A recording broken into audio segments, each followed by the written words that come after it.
The Planning Commission of Manchester Village continued its analysis of modernizing the village bylaws with two events: a bus tour of the northern end of the village on July 15th, and a walking tour of the central part of the village along Main Street and nearby neighborhoods on July 20th.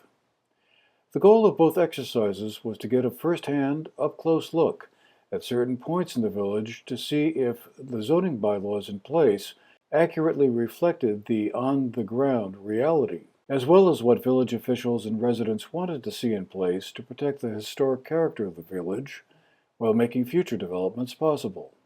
Janet Hurley, the Assistant Director and Planning Program Manager of the Bennington County Regional Commission, who led both tours, gave a summary of what both tours were about. One of the reasons that we're doing this is because the state has prioritized housing development, and it gave money through this grant program for municipalities to look at their zoning to remove barriers to housing development. So the legislature passed new law recently that requires municipalities that have both water and sewer services in those areas to allow up to 5 units per acre.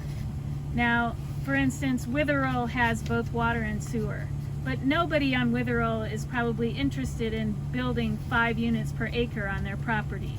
You know, they want to maintain their, their neighborhood, I'm sure.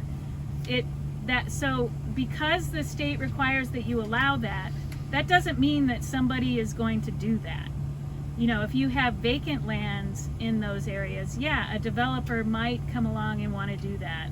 But I think for the village, what that new law will mean for the village is it might be a way that these larger structures that have gone into extreme disrepair because they're big, those Taconic ones in particular, both on the corner of Taconic and Main, somebody could turn that into multifamily and thereby have enough income from the property to actually maintain it again. So those are areas that do have both water and sewer.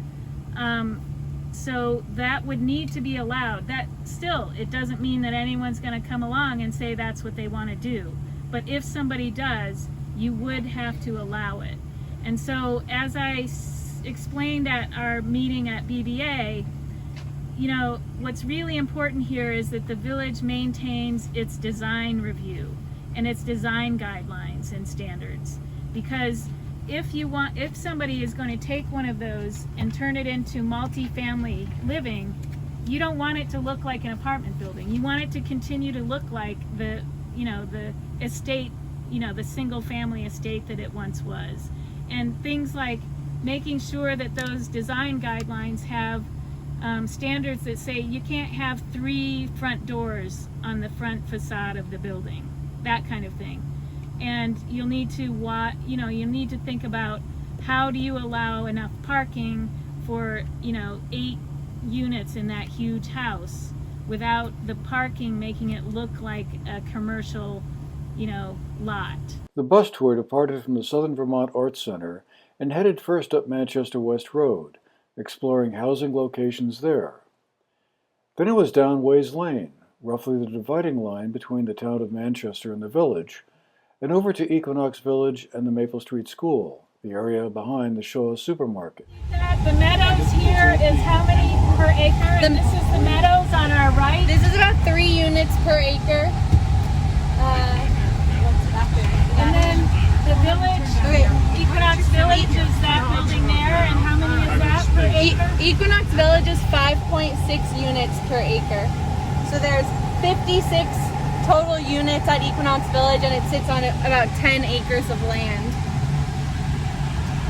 There, Janet Hurley pointed out an interesting fact about the village. The village of Manchester has one of the highest per capita rates of subsidized housing in the county. Because, you are a village of 700 to 800 people, and a lot of your residents live here in these subsidized units. That was followed by a swing past the Orvis facility before heading back up to the Arts Center.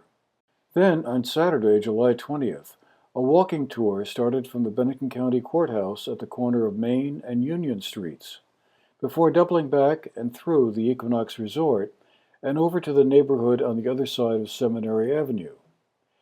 The tour covered part of the residential and business districts on West Road and Main Street. Another bus tour was scheduled for July 23rd to explore the southern part of the village, with a debriefing session planned for Thursday, July 25th, over at Burn Burton Academy's Founders Hall.